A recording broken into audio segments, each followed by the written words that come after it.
आता पाहूया टॉप 9 मोठ्या बातम्या। एक काळ असा होता की भाजपचा प्रचार करताना लोक गोटे मारायचे, पण आता काळ असा आलाय की ज्या काँग्रेसच्या लोकांनी आमच्या घरांवर हल्ले केले तेच लोक आता सत्कार करतायत। केंद्रीय मंत्री नितीन गडकरींचं वक्तव्य। आमदार संजय गायकवाडांवर गुन्हा दाखल करण्याचे पोलिसांना आदेश। मोताळा फौजदारी न्यायालयाने गुन्हा दाखल करण्याचे दिले आदेश। गायकवाडांनी शेती बळकावून फार्म हाऊस बांधल्याचा महिलेने केला होता आरोप।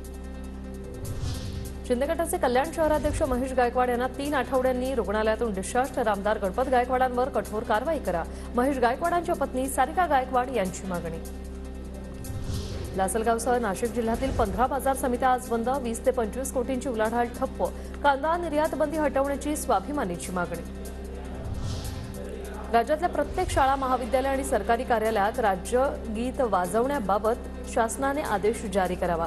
अमित ठाकरेंची मुख्यमंत्री शिंदेंकडे पत्राद्वारे मागणी। 14 ओबीसी खासदार लोकसभेत पाठवणार, त्या पक्षाच्या पाठीशी उभा राहा। परभणीतल्या ओबीसी एल्गार मेळाव्यात प्रकाश आंबेडकरांचं वक्तव्य। काँग्रेसचे माजी मंत्री बसवराज पाटील यांचा राजीनामा। प्रदेशाध्यक्ष चंद्रशेखर बावनकुळेंच्या उपस्थितीत होणार बसवराज पाटलांचा पक्षप्रवेश। जरंगेंच्या 3 सहकाऱ्यांसह 209 मराठा आंदोलकांवर गुन्हा दाखल। जमावबंदी आदेशाचं उल्लंघन केल्याप्रकरणी कारवाई। 15 ठिकाणी धाराशिव पोलिसांची कारवाई।